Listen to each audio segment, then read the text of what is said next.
Motorlife.tv vous présente la BMW K1600 GT 2017.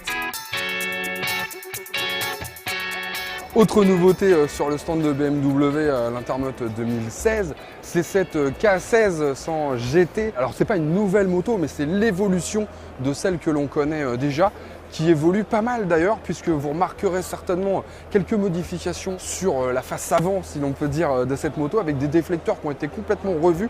En fait, le design de l'avant a quand même été bien retravaillé, et notamment pour améliorer encore un petit peu la protection du pilote, comme si c'était nécessaire, j'ai envie de dire. En tout cas, c'est joli et ça se remarque, et c'est vrai qu'elle prend encore un petit peu en classe, cette K1600 GT. Autre nouveauté, évidemment, c'est le bloc 6 cylindres qui ne change pas, c'est toujours un 6 cylindres, sauf qu'il passe maintenant Euro 4, bien sûr. 160 chevaux, 173 Nm de couple, une sonorité absolument diabolique que malheureusement je ne peux pas vous faire écouter aujourd'hui, mais on a essayé l'ancienne version sur Motorlife.tv, donc vous retrouverez la vidéo un petit peu avant celle-ci, donc n'hésitez pas. Pas mal de modifications, donc on vous l'a dit, et notamment ce bouton SOS qui se trouve ici, un bouton que vous pouvez découvrir en réalité en relevant ce petit truc qui fait quand même méchamment penser à un avion de chasse. Vous appuyez sur le bouton SOS et vous êtes mis en relation directement avec un call center si vous avez un problème avec la moto, si vous avez un problème tout court. Ça peut être pas mal, c'est un élément de sécurité qui fonctionne avant tout au lancement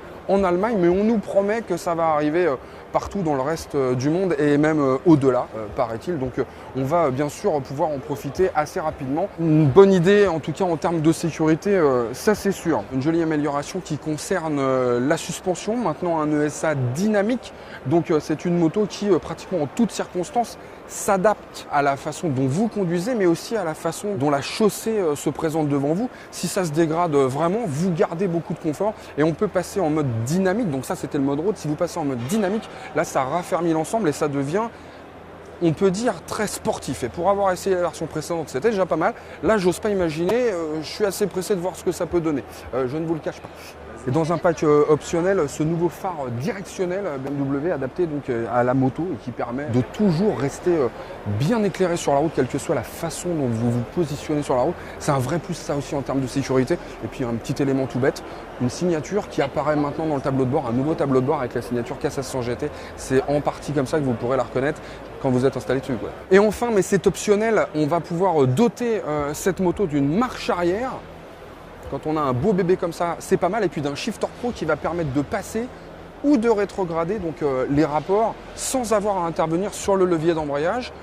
Ça paraît un petit peu accessoire comme ça. Honnêtement, pour là l'avoir testé, ça peut quand même être hyper sympa, notamment dans les bouchons. Voilà. Donc voilà, shifter pro, nouvelle suspension, un système très sécure, une moto qui normalement devrait poursuivre sa carrière sans encombre. Niveau tarif, là, on ne sait toujours pas. Voilà, donc il faudra revenir sur motoservice.com pour avoir toutes les infos. Si vous voulez plus d'infos techniques encore, motoservice.com aussi, motorlife.tv, pour toutes les autres vidéos concernant ce salon Intermote 2016.